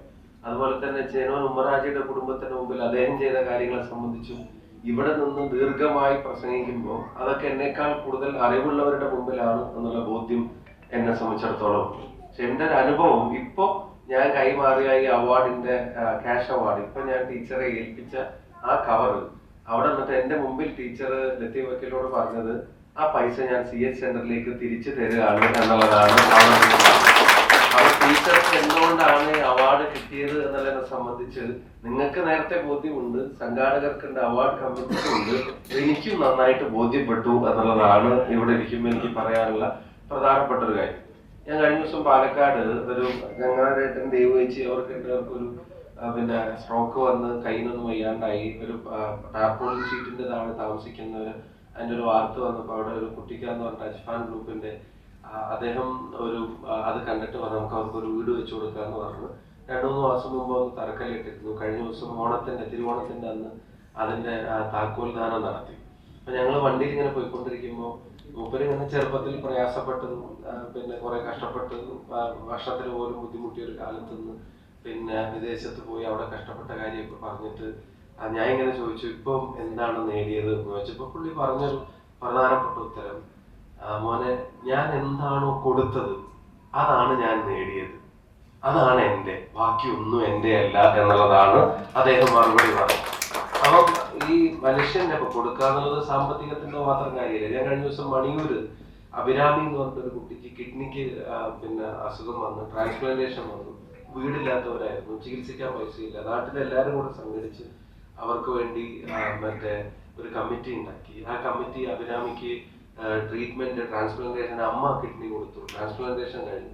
കുറച്ചും കൂടെ പൈസ ആൾക്കാർ കൊടുത്തോണ്ടേയിരുന്നു, വലിയ എമൗണ്ട് അല്ല, ചെറിയ പൈസ ആൾക്കാർ കൊടുത്തോണ്ടേയിരുന്നു. ആ തുകയെല്ലാം കൂടെ വെച്ചിട്ട് ആ കുട്ടിക്ക് ഒരു വീട് വെച്ചു കൊടുക്കാൻ വേണ്ടി ഒരു തീരുമാനിച്ചു. ആ വീടിന്റെ താക്കോൽദാനത്തിന് ഞാൻ പോയി. അപ്പൊ ഞാനിങ്ങനെ അവിടെ ഇങ്ങനെ സാധാരണ വീട് വെക്കുമ്പോൾ ആദരിക്കുന്നവർ ചിലപ്പോൾ കോൺട്രാക്ടറെ ആദരിക്കും, ചിലപ്പോൾ അതിന്റെ ചെയർമാനെ ആദരിക്കും, കമ്മിറ്റിയുടെ കൺവീനറെ ഒക്കെ ആദരിക്കും. വേറെ 2 ആൾക്കാരെ കൂടി ഞാൻ ആദരിക്കുക, ലാലു എന്നോ മണിദാസ് എന്നൊക്കെ പേരായിട്ട്. എന്താ കാര്യം അവർ ആദരിക്കുന്നതെന്ന് വെച്ചപ്പോൾ പറഞ്ഞു, ഈ കുട്ടിയുടെ ട്രീറ്റ്മെന്റ് ചെന്നൈയിലാണ് നടന്നത്. ആ ചെന്നൈയിൽ നടന്നപ്പോൾ അവർക്ക് വീടും കുടുംബവും മറ്റു ജോലിയും പ്രയാസങ്ങളൊക്കെ ഉണ്ട്. 42 ദിവസം ആ ചികിത്സ കഴിയുന്നത് വരെ ഈ 2 ആളുകൾ ആ കുട്ടിയുടെ കൂടെ അവിടെ റൂമെടുത്തിട്ട് അവിടെ താമസിക്കുകയാണ്. അവരുടെ കുടുംബത്തെ 42 ദിവസം അവർ കണ്ടില്ല. അവരുടെ കുടുംബത്തെ ആ സമയത്തൊന്നും അവർക്ക് നോക്കാൻ പറ്റില്ല. അപ്പൊ കൊടുക്കുക എന്ന് പറയുമ്പോൾ അതിന്റെ അർത്ഥം എല്ലാവർക്കും പൈസ കൊടുക്കാൻ കഴിഞ്ഞൊന്നും വരില്ല. ചിലപ്പോൾ അതൊരു വാക്കാവാം, ചിലപ്പോൾ അതൊരു ചിരിയാവാം, ചിലപ്പോൾ അത് പുറത്തൊരു തലോടലാവാം, ചിലപ്പോൾ കുറച്ച് പൈസയാവാം, ചിലപ്പോൾ കുറച്ച് നേരമാവാം, സമയം ഒരാളുടെ കൂടെ ചെലവഴിക്കാൻ കുറച്ച് സമയമാവാം. അതൊരു മനസ്സാണ്. ആ മനസ്സുള്ള ആളുകളിൽ ഒരാളെയാണ് ഇപ്പൊ മരണത്തിന്റെ 46 വർഷത്തിന് ശേഷവും നിങ്ങൾ അനുസ്മരിക്കുന്നു എന്ന് പറയുമ്പോൾ സാധാരണ വലിയ പൊതുപ്രവർത്തകരെ, വലിയ പദവിയിലിരുന്ന ആളുകൾ, വലിയ സാമൂഹ്യ പ്രവർത്തകർ, അവരെയൊക്കെ ചിലപ്പോൾ വർഷവും 5ഉം 10ഉം 15 കഴിഞ്ഞാലും ഓർക്കാറുണ്ട്. പക്ഷെ ഒരു സാധാരണ മനുഷ്യൻ കുടുംബത്തിലെ പ്രയാസം അനുഭവിക്കുന്ന ആളുകളെ മുഴുവൻ ചേർത്ത് നിർത്തി അദ്ദേഹത്തിന് കഴിയാവുന്ന തരത്തിൽ ആ കുടുംബത്തിന് താങ്ങും തണലുമായി അവരെ സംരക്ഷിച്ചു പിടിക്കാൻ നടത്തിയ ഒരു ശ്രമത്തെ, ചേനൂർ ഉമ്മറാജി എന്ന് പറയുന്ന മനുഷ്യൻ നടത്തിയ ശ്രമത്തെ ഏതാണ്ട് 5 പതിറ്റാണ്ടിനിപ്പുറവും ആ കുടുംബം ഓർക്കുന്നുണ്ടെങ്കിൽ നേരത്തെ പറഞ്ഞതുപോലെ അദ്ദേഹം നേടിയത് അദ്ദേഹത്തിന്റെ സമ്പാദ്യമല്ല, അദ്ദേഹം നൽകിയതാണ് അദ്ദേഹത്തിന്റെ ഏറ്റവും വലിയ നേട്ടം എന്ന് ഈ ദിവസവും തെളിയിക്കുക. അത് ഒരു മനുഷ്യന്റെ ജീവിതം കൊണ്ടോ ഒരു മനുഷ്യർ എത്തിപ്പിടിക്കുന്ന ഉയരങ്ങളാണ്. അതിന്റെ ഒരു അവാർഡ് കൊടുക്കാൻ തീരുമാനിച്ചപ്പം ഇവിടെ ഷമീമ ടീച്ചർക്ക് കൊടുക്കാൻ തീരുമാനിച്ചു. ടീച്ചറെ പറ്റി ഞാൻ പറഞ്ഞു, എന്റെ കൺമുന്നിൽ ഞാൻ കണ്ടൊരു അനുഭവം എനിക്കതൊരു പ്രചോദനം. അതിലിപ്പം പൊതുപ്രവർത്തകരാവാന്ന് പറഞ്ഞാൽ എന്നെ സംബന്ധിച്ചിടത്തോളം അതൊരു എളുപ്പമുള്ള ജോലിയാണെന്ന് ഒരിക്കലും എനിക്ക് തോന്നിയിട്ടില്ല. അത് ഇപ്പൊ നേരത്തെ പറഞ്ഞതുപോലെ സ്ത്രീകൾക്കാവുന്നതിന്റെ പ്രയാസവും പിന്നെ അതിന്റെ ബുദ്ധിമുട്ടുകളൊക്കെ ഇവിടെ പറയണ്ടായി. പൊതുപ്രവർത്തകരാവാന്ന് പറഞ്ഞാൽ അവനവന്റെ മേലെ മറ്റുള്ളവരെയും അവനവന്റെ മേലെ അവനവന്റെ താല്പര്യങ്ങൾക്കാൾ നാടിന്റെയോ താൻ പ്രതിദാനം ചെയ്യുന്ന ആളുകളുടെ താല്പര്യത്തെ ഉയർത്തിപ്പിടിക്കുകയും, എന്നാൽ അത് ഉയർത്തിപ്പിടിക്കാൻ എത്ര ശ്രമിക്കുന്നതിന്റെ ഇടയിലും ഉണ്ടാകുന്ന ചെറിയ പോരായ്മകൾ, അത് ചിലപ്പോൾ പോരായ്മകൾ വ്യക്തിപരമായിക്കൊള്ളണമെന്നില്ല. നമ്മളിപ്പോ ഒരു കാര്യം ഏറ്റാൽ അത് നടപ്പിലാക്കിയെടുക്കേണ്ട സാങ്കേതികതയും അതിന്റെ സംവിധാനങ്ങളും സർക്കാരും മുനിസിപ്പാലിറ്റിയും കോർപ്പറേഷനും അതിന്റെ ഫണ്ടും കാര്യങ്ങളും അല്ലാതെയൊക്കെ ഒരുപാട് പരിമിതികൾ വരും. ആ പരിമിതികളിലൊക്കെ നിരന്തരം വിമർശിക്കപ്പെടുകയും ചെയ്യുമ്പോൾ ഞാൻ നേരത്തെ പറഞ്ഞ പോലെ ഒരു മനസ്സിന് മടുപ്പ് വരാതെ ആ മേഖലയിൽ തന്നെ നിൽക്കുക. അപ്പൊ അതിന് നിരവധി പ്രസ്ഥാനങ്ങളെ ഹെഡ് ചെയ്യുന്നതായിട്ട് ലത്തീഫ് വക്കീൽ പറഞ്ഞു, ഈ അത്താണിയെ പറ്റി പറഞ്ഞു, അതുപോലെ തന്നെ ഫീലറ്റ് ഹോമിന്റെ ജനറൽ സെക്രട്ടറി ആയിട്ട് പ്രവർത്തിക്കുന്നതിനെ പറ്റി സംബന്ധിച്ച് പറഞ്ഞു, MGMനെ സംബന്ധിച്ച് പറഞ്ഞു, ഓർഫനേജ് കൺട്രോൾ ബോർഡിന്റെ മെമ്പർ ആയതിനെ പറ്റി പറഞ്ഞു, വഖഫ് ബോർഡിന്റെ ആദ്യത്തെ വനിതാ മെമ്പർ ആയതിനെ സംബന്ധിച്ച് പറഞ്ഞു, കണ്ണൂർ കോർപ്പറേഷന്റെ വെൽഫെയർ സ്റ്റാൻഡിംഗ് കമ്മിറ്റിയുടെ ചെയർപേഴ്സൺ ആയതിനെ പറ്റി പറഞ്ഞു. ഇപ്പം എന്ന് വെച്ചാൽ ആ life is dedicated for public work. പൊതുപ്രവർത്തനത്തിന് വേണ്ടി ഒഴിഞ്ഞു വെച്ച ജീവിതം എന്നുള്ളത് കുടുംബത്തിന് തന്നെ സാക്ഷ്യപ്പെടുത്താവുന്ന തരത്തിൽ ഒരാളെയാണ് ഈ അവാർഡ് ഏൽപ്പിക്കുന്നത് എന്നുള്ളതും അതിലേറെ സന്തോഷകരവും അഭിമാനകരവുമായിട്ടുള്ള കാര്യം തന്നെയാണ്. അപ്പോൾ അവാർഡ് കമ്മിറ്റിക്കും അതുപോലെ തന്നെ ആദരണീയനായ ഉമ്മർഹാജിയുടെ കുടുംബത്തിനും പ്രിയപ്പെട്ട ഷമീമ ടീച്ചർക്കും ഇത് സംഘടിപ്പിച്ച നിങ്ങൾക്ക് എല്ലാവർക്കും ഒരിക്കൽ കൂടി സ്നേഹഭാവങ്ങളും അഭിവാദ്യങ്ങളും ആശംസകളും നേർന്നുകൊണ്ട് നിങ്ങളുടെ എല്ലാവരുടെയും അനുമതിയോടെ ഈ സംഗമം ഔപചാരികമായി ഉദ്ഘാടനം ചെയ്തതായി പ്രഖ്യാപിക്കുന്നു. ഞാൻ ഇറങ്ങി ഓടാനുള്ള അനുമതി കൂടെ ഞാൻ ചോദിക്കുന്നു. മറ്റൊരവസരത്തിൽ നമ്മൾ വീണ്ടും കാണും. വടകരയിലെ MP ഓഫീസിന്റെ പ്രവർത്തനം ആരംഭിച്ചു. 1 മാസം കൊണ്ട് തന്നെ തലശ്ശേരിയിലും MP ഓഫീസിന്റെ പ്രവർത്തനം നമ്മൾ ആരംഭിക്കും. അതുപോലെ തന്നെ തലശ്ശേരിയുടെ വികസന കാര്യങ്ങളിലും കുറച്ച് കാര്യങ്ങളൊക്കെ മനസ്സിലുണ്ട്. പിന്നെ അതിന്റെ ചില ഇടപെടലൊക്കെ തുടങ്ങിയിട്ടുണ്ട്. എനിക്ക് പാർലമെന്റിൽ ആദ്യം എഴുന്നേറ്റ് നിൽക്കാൻ അവസരം കിട്ടിയത് പിന്നെ എല്ലാവരും വിചാരിക്കുന്നത് പ്രവാസികളുമായിട്ട് ബന്ധപ്പെട്ട വിഷയം അവതരിപ്പിക്കാൻ. എനിക്ക് അതിന്റെ മുമ്പ് എനിക്ക് തലശ്ശേരി KVയുമായിട്ട് ബന്ധപ്പെട്ടാണ് ആദ്യത്തെ ചോദ്യം ചോദിക്കാനുള്ള അവസരം എനിക്ക് കിട്ടിയത്. അതുപോലെ തലശ്ശേരി മൈസൂർ റെയിൽപാത ഉൾപ്പെടെയുള്ള കാര്യങ്ങളിൽ MPs കോൺഫറൻസിൽ ആദ്യം അവതരിപ്പിക്കാനുള്ള അവസരം. അപ്പൊ അതിനെ സംബന്ധിച്ചൊക്കെ അനക്കുന്നുണ്ട്. നാളെ വൈകുന്നേരം ആകുമ്പോഴത്തേക്ക് ഇതൊക്കെ ഇപ്പൊ ശരിയാക്കി തരാന്ന് പറയാനല്ല, പക്ഷെ ഞാൻ ശ്രമിക്കാതിരിക്കില്ല എന്നുള്ള ഉറപ്പും വാക്കും നാടിന് നൽകാൻ കൂടിയാണ്. നിങ്ങൾക്ക് എല്ലാവർക്കും സ്നേഹാഭിവാദ്യങ്ങൾ. സത്യവാക്കിൽ ഇനി എന്തോ പറയാണ്ടായി ഞാൻ കേൾക്കുന്നില്ല. ആരും ഒരാളൊരു നിവേദനം കൊണ്ട് വന്നിട്ടില്ല. അത് മേടിച്ചിട്ട് ഞാൻ ഇറങ്ങി ഓടും. എന്നാ പോയിട്ട് വരാം എല്ലാവരോടും കേട്ടോ. താങ്ക് യു ചേച്ചി. പോട്ടെ, ഞാൻ ഇറങ്ങി പെട്ടെന്ന് ഓടുമ്പോൾ ഭാഗം ചിരിച്ച് കൈയടിച്ച് ചേച്ചി മാത്രമാണ്.